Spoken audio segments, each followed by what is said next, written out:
Hi, everybody. Can you hear me okay? Yep.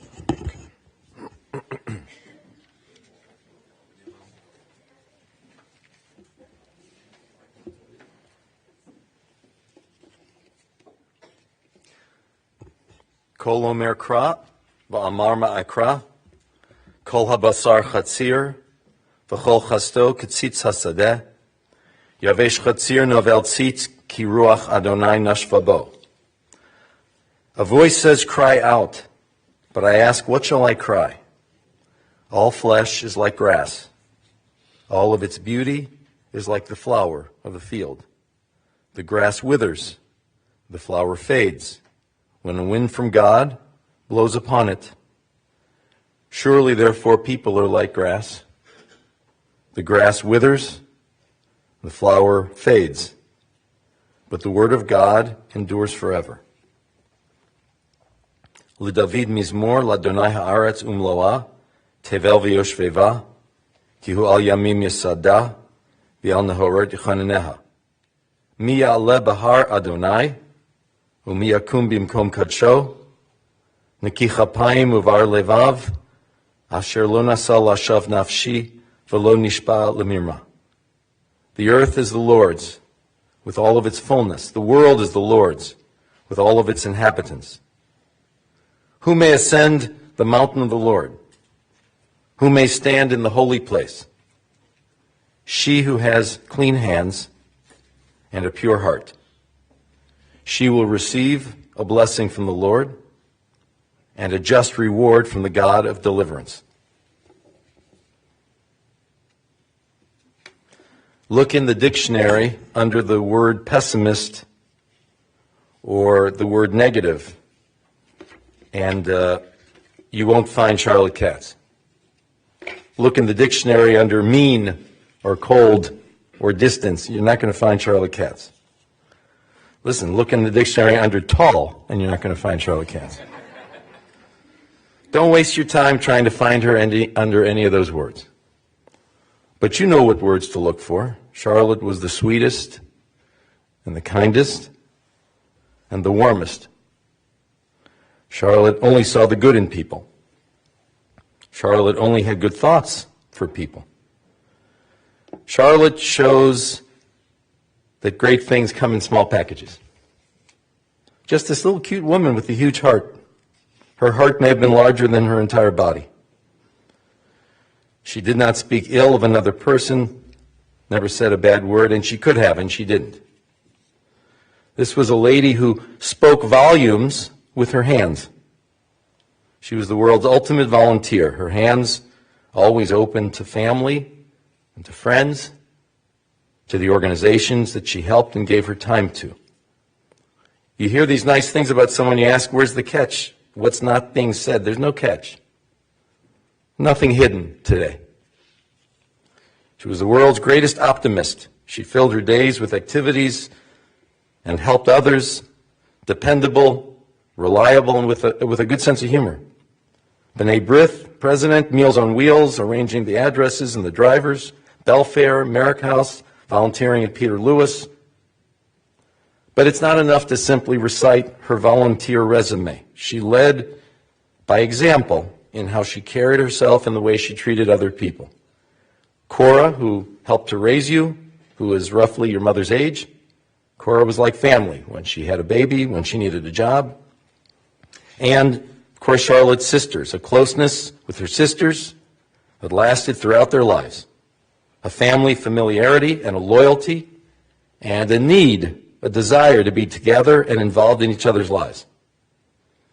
And her nieces and nephews, her first cousins locally and out of town in California, in all the relationships of her lives, it was her dedication and her attitude and her consistency. Charlotte was someone who joined people together. She brought people together. I use the word and. It wasn't or with Charlotte, it was and. She brought people, this and this and this, going together. Brenda, you thought of her as a feminist even before the word was used, encouraging you to get out into the world and very supportive of all of you. And with her grandchildren. I know that your home growing up was the focal point for many moments, the hub, the place people felt comfortable. Dana, you said you were comforted simply by the sound of her voice. Babysitting for the grandkids was one of her great joys. The eldest of her own childhood family, childhood was close to her parents, and childhood was an important part of her life, as the strong bond of family life was very much instilled in her and stayed with her always. You know, the tone that the mother sets in a family has such impact. Has impact on all of you as a unit, has impact on all of you as individuals. And your mother made you feel empowered. She showed you how to be good. She showed you with her voice and with her hands.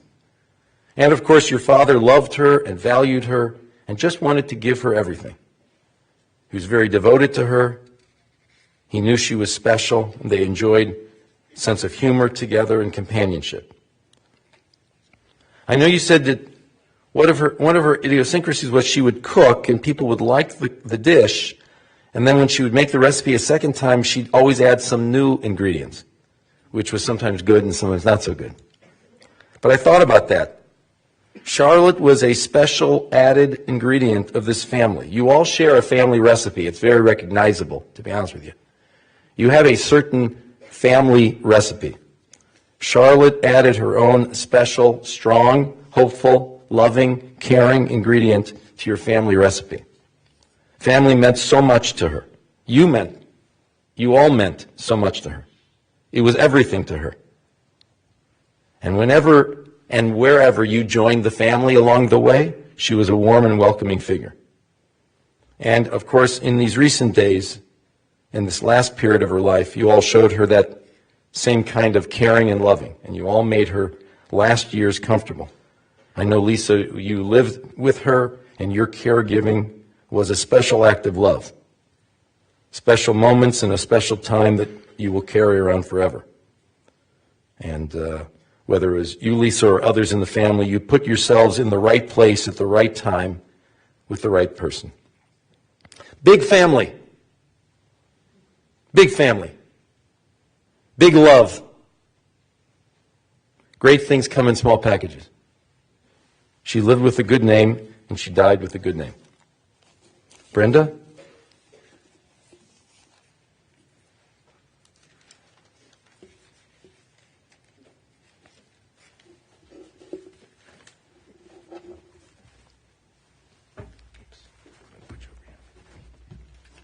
You all know me, I had to talk. So first I would like to read something from Howard's family, from Lauren, Tammy, Brad, and Howard. I'm sitting here thinking about what to write about Charlotte. With tears in my eyes and a smile on my face, so many words come to mind. Beautiful, strong, and kind. The way she spoke about her family with such love and warmth. Today we share her memories, and she will shine just as bright in heaven as she did on earth. She has left an impression on all of us, and today we say goodbye with as much kindness, love, as she had for all of us. Thank you, Lauren. Okay. The loss of my mother was significant, not just to her children, grandchildren, great-grandchildren, nieces, nephews, and her friends, but it is a significant loss to everyone because my mother had a pure heart. She really believed in a kinder and gentler world. And what a world this would be if there were more Charlottes.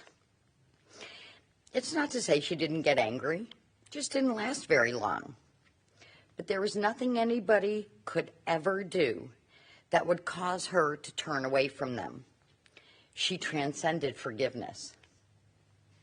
She never had an unkind word for anyone. One of her favorite sayings was, if you can't say anything nice, keep your mouth shut. She believed the bonds of family should never be broken. It was a promise she wanted all of us to make. She used to say, friends will come and go in life, but family is forever. She encouraged her children to go out into the world and be the best they could be. And if you were not satisfied with where you were, she told you, try again. This time work harder. In her 50s, she decided to go to work. She wanted her own money. At Benetton, she was the top salesperson in the country. Everybody wanted to take their kids to her for her to dress them. But she never came home with a paycheck. She spent most of it on clothes for herself, sometimes her family. Right? Her and my father were like Abbott and Costello. They were a hoot. How many times did we hear her say, Eugene? When they were out and he was flirting with the waitress. We were at dinner one night, and my father was on a roll with this waitress. He just wasn't stopping. So he finally paused, slowed down, took a minute. My mother just looked up at the waitress and said, I'll up the tip if you'll take them. She is one of the last of her generation to leave us, and it is our generation that takes their place. So let's be kinder and gentler like my mom, funny and acerbic like Aunt Rosie, compassionate and appropriate like Aunt Becky, devoted and loyal like Uncle Harold. How incredible is our family. After 60 plus years, we are all here, if not physically, in spirit. Well, I leave here today without her, but I will spend the rest of my days striving to be like her.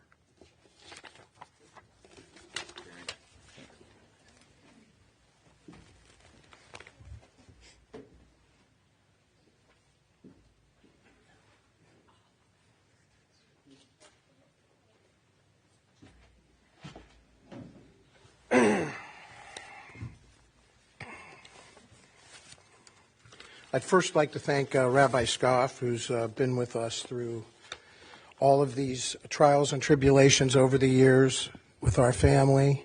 Thank you, Rabbi Scoff. Charlotte, if you say the name out loud to yourself, you realize it's such a beautiful name. It feels like it should be the name of a new, vibrant color someone invented, Charlotte, or the name of a wildly exotic flower, a Charlotte. But that's who she was, a vibrant, colorful, beautiful, exotic flower. I think it's fair to say that the Silverstein family is what one might call an old-school, Eastern European, Jewish, matriarchal family transplanted from some shtetl in far-off Russia to Cleveland, Ohio. Although the family comes from deeper matriarchal roots as it does today, our story begins with none other than Mary Silverstein, who in our lifetime was the matriarch. But after passing, after Mary passed, Charlotte Katz took on that role. She cast it on her shoulders and wore it with style and grace like any true shtetl mother would. She was the unquestioned leader of this great family.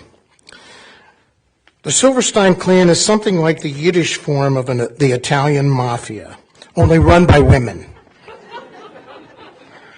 They even have the 5 families: Silverstein, Katz, Lapidus, Fishback, Goodman, and Cohen. Now that's 6 if you're counting, but, you know. And Charlotte was the Don Corleone of the family. There were Dons and Capos in each of these 3 generations of women, all strong-minded, outspoken, and never standing for any nonsense. Mary begat 4 children, 1 boy and 3 girls, Charlotte, Rosie, and Becky. And not unlike the mob itself, these matriarchs had a style all their own to rule this large, extended family. The word I would use to characterize the Silverstein style of matriarchal rule is balabusta. The reason I know this is true is that each of those women could busta your bala. And you didn't even know it happened. There must be a laugh sign behind me. Grandma Mary ran this family with an iron cane, chicken soup, and high heels for 50 years. Don Rosie would loudly scream across the room full of people and make sure you heard her telling you exactly what you need to do in front of everyone. Shame was an ongoing theme in her style of rule. Don Becky, on the other hand, she kept the family in line with her quick wit and that big white smile that followed. You always knew what she expected from you, and you better listen or she could inflict pain. But Don Charlotte, the heir apparent, worked more like Marlon Brando. She sat in the big soft chair in the back, soft-spoken, to the point, and with a little sly humor. She reserved her words for you only when it really mattered, never loud enough for anyone else to hear but you. But when she said them, you knew how she felt, that it was important, and you knew exactly what to do. You know, she was always right when she took a stand, and she always took the high road. I can tell you personally that in the 42 years I knew her, I never heard her say a negative word about anyone. The reason I know this is true about her comes the moment I first met her. She was only the second person in this family that I had met at this point, long before I knew Gail existed. One night, when Howard dragged my poor, ragged body through the back door of the house, shouting orders to his mother to get up and make this poor, starving young Jewish boy some home-cooked Jewish food. She quickly and succinctly shut him down, and me too, when out of the deep, dark corners of the Sittingbourne living room I heard her soft but firm voice for the first time. "Tell him to make it himself," she said. "There's plenty of food in the refrigerator." Talk about your first impressions. Little did I know that moment how she and I would be intertwined for life. What I did recognize, however, was that her answer was far more welcoming than it sounds when I recount it now. It was more, "Don't tell me what to do, young man, at 9 o'clock at night." And to me, it was like, "Go right ahead and make yourself at home. You're welcome here." And I was. The very next time we met, in fact, was when Gail's grandmother, Ida, had passed. Only a month after I had met Gail, and only for the second time I met Gail. Charlotte personally called me and invited me to be at the house for the Shiva with only the family and sitting immediately next to Gail at the table, without her having been told. Don't forget, both Charlotte and Gail were well aware I had already told the whole family that I intended to marry her daughter, Gail. Gail was not having it. And Gail wasn't having it. She didn't look at me. She didn't even speak a word. When she saw me sitting there next to her, she stood up, picked up her food, took it into the bedroom, and I never saw her again. But I'll never forget my mother-in-law's face. She immediately gave that cute little laugh, if you can hear it, as she walked away, and she and I both knew when we looked at each other that it was on. But I could tell you from her look and her laugh, this sort of behavior was right in line with what she would expect from one of her daughters. Fortunately for me, I had yet to meet Don Rosie and Don Becky. But when I did, I quickly realized this family was built on true woman power. And that did not stop with the first generation. They say history repeats itself. Mary and Jaime had one boy and 3 girls. And sure enough, Charlotte and Eugene had 1 boy and 3 girls. Needless to say, if you know Gail, Brenda, and Lisa, you could say that woman thing runs right through. Charlotte was definitely the calm, considerate one, but trust me, when she was in the moment, there was nobody taking a backseat to her. She commanded the love and respect of the whole 5 or 6 families for as long as she reigned. I can tell you that when the 3 sisters were in the room, that room was full. As many personalities as this family has, and we have many, nobody filled the room like those sisters. They were beautiful together. They were connected so deeply, and they loved each other more than one can imagine. It was always fun and funny. Together, they ruled the extended family with love and humor. They made all of us family. And they did it with the love they showed for each other. We have seen them all come and go, and now the matriarch has left us. It's the end of an era, and we were blessed to be a part of it. They've left 4 generations of family that know who they are and what they meant to us. And they filled countless memories of our family gatherings, too numerous to count. But speaking of the end, Charlotte spent the last 7 years suffering from severe dementia and Alzheimer's. It was a slow and steady decline. I've watched from a distance while her children, Howard, Brenda, Lisa, and Gail, and especially Lisa, with all the help in the world from her 2 daughters, Amy and Mallory, as they spent the entire 7 years, 24/7, personally caring for their mother and their grandmother. I watched Lisa care for, wash, read, speak with, feed, bathe, put her to bed every night. I watched Gail speak to her, tell her stories, rub her hands and back, and laugh with her as if nothing was wrong. Nothing had ever changed, week after week for 7 years. I saw Howard bring her beautiful great-granddaughter, Sydney, over, and I'd watched the gleam in her eye that followed. I saw Brenda sleep in the room for a week straight, pass the time with her mother, no differently than she had for the past 60 years. I don't think any of the rest of us outsiders can understand the depth of this type of commitment. It's old school. It's Eastern European.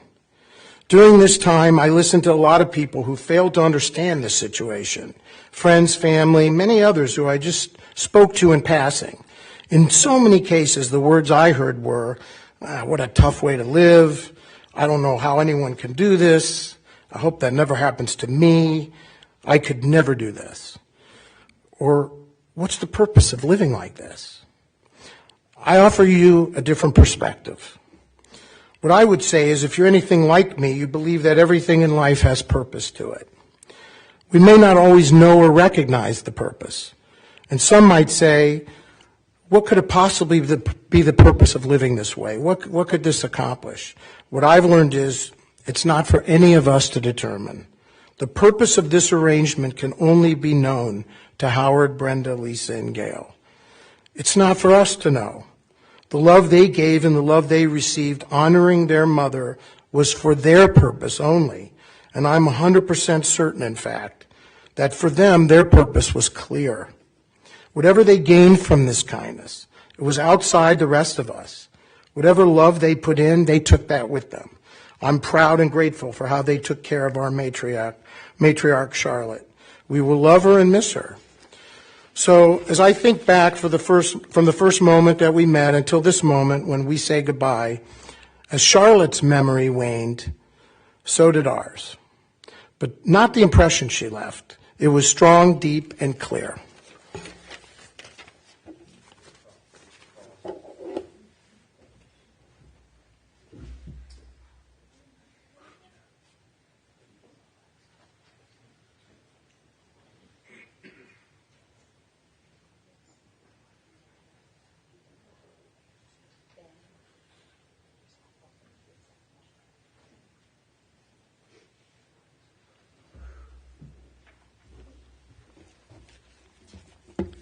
Let's rise for the memorial prayer.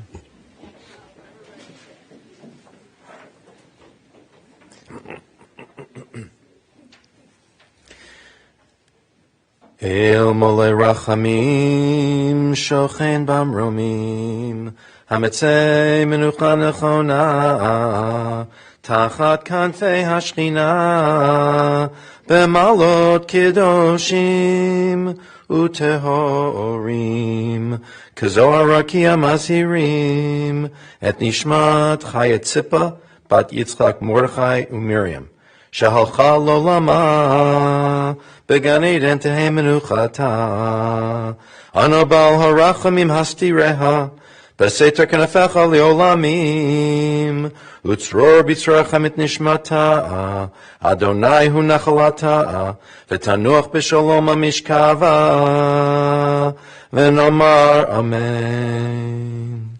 May we remember all of the worthy and the righteous deeds that she performed while in the land of the living.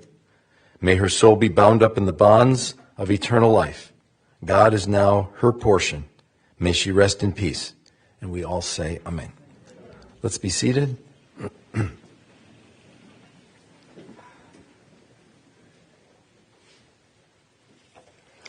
We want to offer our condolences to the family, to Gail and Harley, Howard, Brenda, Lisa and David, and to the grandchildren, Jason, Dana, Brad, Lauren, Jamie, Stephen, Amy, Mallory, Juan, Lana. We also want to offer our condolences to Roz, her sister, and to the great-grandchildren, Sydney, Abigail, Ian, Asher. The family will be receiving friends for the Shiva visitation today at Park Synagogue in Pepper Pike. Visitation will begin, the Shiva visitation will begin immediately following the burial portion of the service. We're going to move now by processional from here to Mount Olive Cemetery, and after that committal service at the burial site, then we'll move to the beginning of Shiva at Park Synagogue in Pepper Pike. And that will last until 3 p.m. today, and then again this evening from 6 to 8:30. So today, from after the burial till 3 p.m., we'll do mincha. And then this evening, 6 to 8:30 p.m., again at Park Synagogue in Pepper Pike, 6 to 8:30 tonight. Join us then as well. Family, as I said, will now be moving by processional. Please remain in your seats, everybody, but the pallbearers should now come forward.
father is going to look up on the chest. And then we're going to go to the cemetery. Hallelujah, Asher Yisharei et Adonai, v'mitzvotav chafetz v'od, Gibor ba'aretz yiyeh zaro, Dor Yisharim Yavarach, Tov v'osher b'veito, v'tzipato ner v'ad.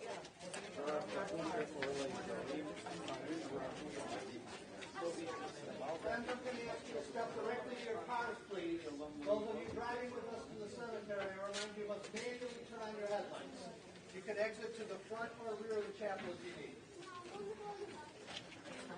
But guess what? Whoever gets to ride it and all that.